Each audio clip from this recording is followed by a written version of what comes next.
Parlons d'Europe. Aujourd'hui, il reçoit Pierre-Yves Mongeal, professeur de droit public à l'université de Tours, spécialisé en droit de l'Union européenne. Pierre-Yves Mongeal, bonjour. Bonjour. Merci d'avoir répondu à mon invitation. Et aujourd'hui, nous allons aborder un chapitre épineux pour certains, celui des institutions européennes, celui des institutions de l'Union. Alors c'est épineux parce qu'il est souvent mal connu, souvent incompris, assez souvent instrumentalisé aussi par les politiques nationaux. Oui. Et donc, on va essayer de voir un peu plus clair là-dedans.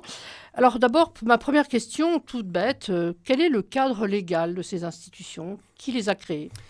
Alors, c'est un point extrêmement important que vous soulevez ici, et vous parliez d'instrumentalisation à l'instant. Il faut bien comprendre que les institutions de l'Union européenne, comme l'Union européenne elle-même, sont le résultat, le fruit d'un choix politique des États. Ce sont les États, d'abord en 1951, lorsqu'ils ont créé la première communauté européenne du charbon et de l'acier, et puis les traités de Rome en 1957, qui ont véritablement institué, mis en place les institutions en question. Et actuellement, le cadre légal, pour reprendre votre expression qui est très bonne, c'est le traité de Lisbonne, qui est entré en vigueur le 1er décembre 2009, qui constitue la source juridique, la base juridique du dispositif institutionnel. Mais encore une fois, ce sont les États qui sont à la manœuvre et qui ont écrit et prévu ces institutions. Alors, ces institutions donc, que Lisbonne a bordées, si j'ose dire, oui. C'est pas très juridique comme terme, mais je pense qu'il est assez imagé. Ces institutions, quelles sont-elles? Est-ce qu'on peut déjà faire des groupes Oui, on peut faire des groupes. Alors, il y a différentes manières de procéder. Soit vous partez des institutions elles-mêmes et vous les présentez, soit, et ça c'est une approche que j'aurais plutôt tendance à privilégier, qui consiste au fond à partir, j'allais dire, de la base, des éléments essentiels. Il ne faut pas oublier que l'Union européenne, c'est une association d'États, donc il y a des États, et dans les États, il y a des peuples. Donc c'est une association d'États et de peuples. Alors, partant de là, eh bien, nous avons deux grandes catégories d'institutions. Les institutions qui précisément représentent les États, le Conseil européen et le Conseil des ministres, sur lesquels nous pourrons revenir peut-être plus tard. Et l'institution majeure qui représente les peuples, c'est bien sûr le Parlement européen, qui est le siège de la démocratie européenne. Alors le Parlement, c'est la voix des citoyens en Europe.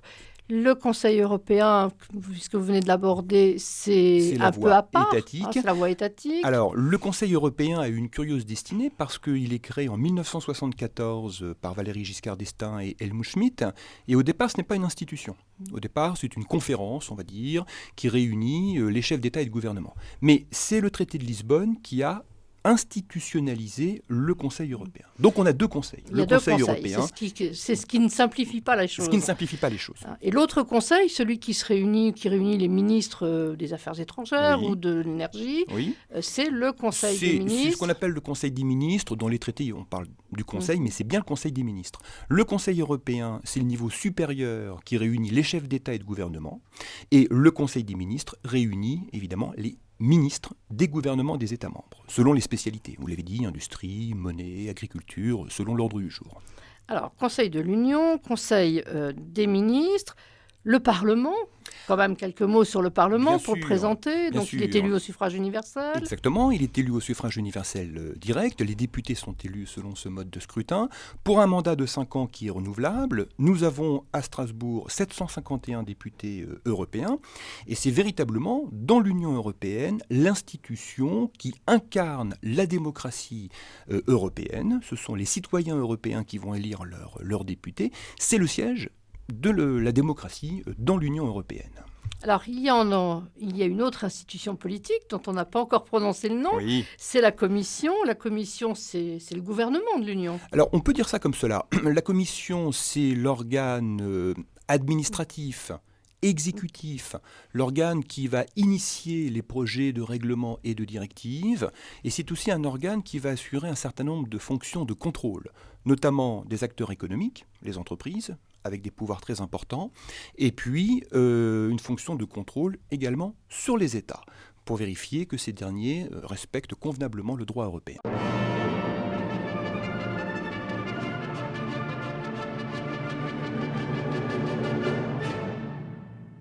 À 13h45 sur RCF, vous avez rendez-vous avec l'histoire.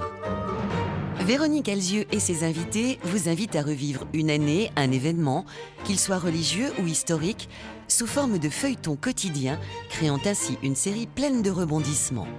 La suite de l'histoire, du lundi au vendredi à 13h45.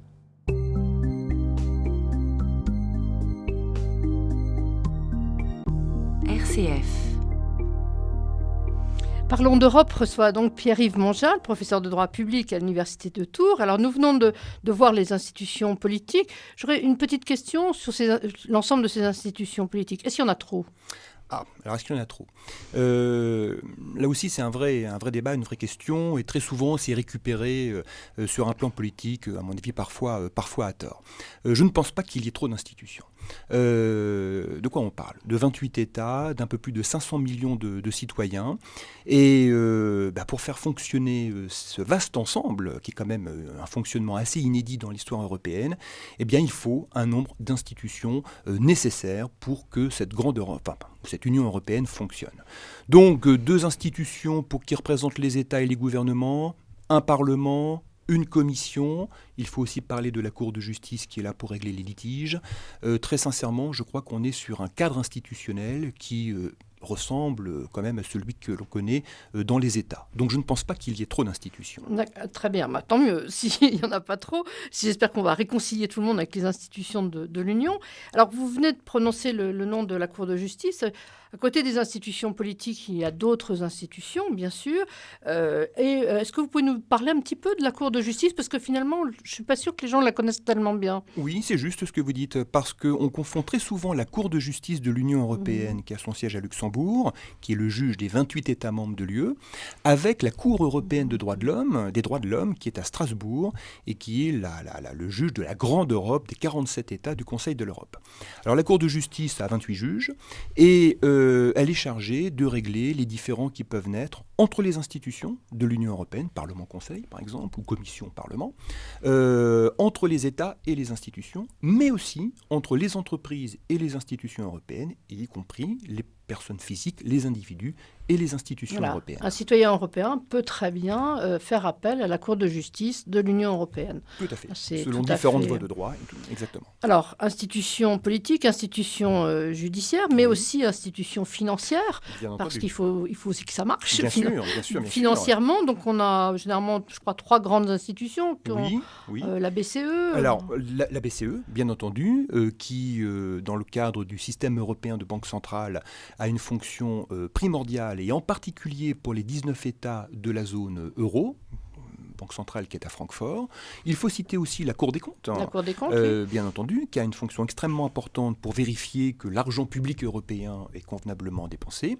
Et on peut citer, je pense que vous faisiez référence à cela, la Banque européenne d'investissement, qui est à Luxembourg, qui est au fond une institution qui prête de l'argent pour les États qui souhaitent développer des projets européens. C'est une institution importante en ce moment. Une institution très importante. Qui joue un rôle... Et qui réapparaît. Alors qu'elle existe depuis l'origine. Oui, en fait, elle avait été un petit peu oubliée par beaucoup. Et puis la crise actuelle fait qu'elle reprend un peu de poil de la bête, exactement, si vous me permettez l'expression. Notamment dans le cadre du plan Juncker. Alors, toutes ces institutions que vous venez de nous décrire, on a commencé en disant qu'elles étaient souvent un peu instrumentalisées.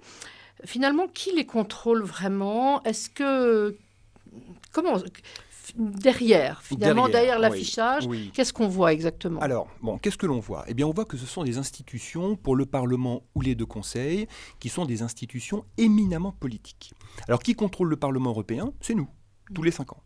Qui contrôle le Conseil européen ou le Conseil des ministres ? Là, c'est plus compliqué.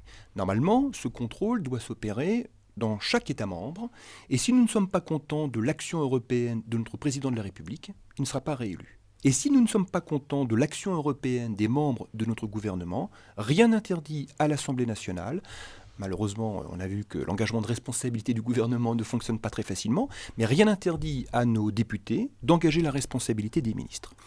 Et concernant la Commission européenne, il faut savoir que la Commission européenne est contrôlée par le Parlement européen, qui peut adopter une motion de censure et la renverser.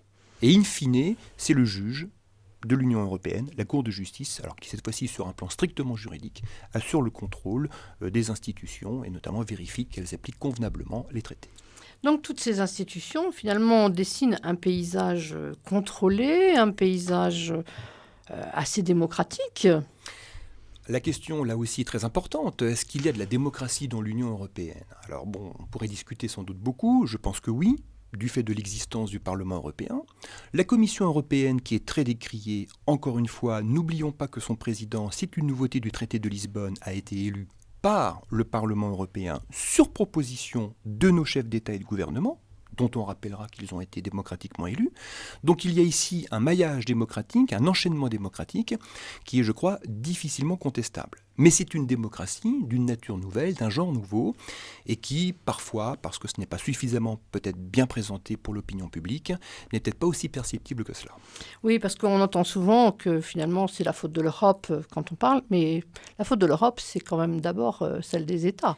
C'est exactement ça. Quand on a compris que l'action de l'Union européenne, que l'Europe, c'était nos États, eh bien on a tout compris. Et donc, lorsque nos ministres disent « encore une directive de Bruxelles qui descend, encore un secteur qui va être libéralisé », allons regarder les textes juridiques qui ont été adoptés à Bruxelles et nous trouverons la signature de nos ministres. Donc nos ministres ont beau jeu de critiquer l'Europe, alors que ce sont eux, ainsi que notre chef de l'État, qui font cette Europe. Donc si on doit s'en prendre à quelqu'un, c'est peut-être d'abord aux États. L'Union européenne n'est que ce que les États ont voulu qu'elle soit. Bah écoutez, merci beaucoup Pierre-Yves Monjal de cette conclusion très ferme. J'espère que vous serez bien entendu. Alors je rappelle que vous êtes professeur de droit public et vous allez revenir pour nous parler une autre fois de la citoyenneté européenne qui va s'inscrire directement dans la suite de cette émission. Alors je vous remercie et à très bientôt. Avec un très grand plaisir, c'est moi qui vous remercie.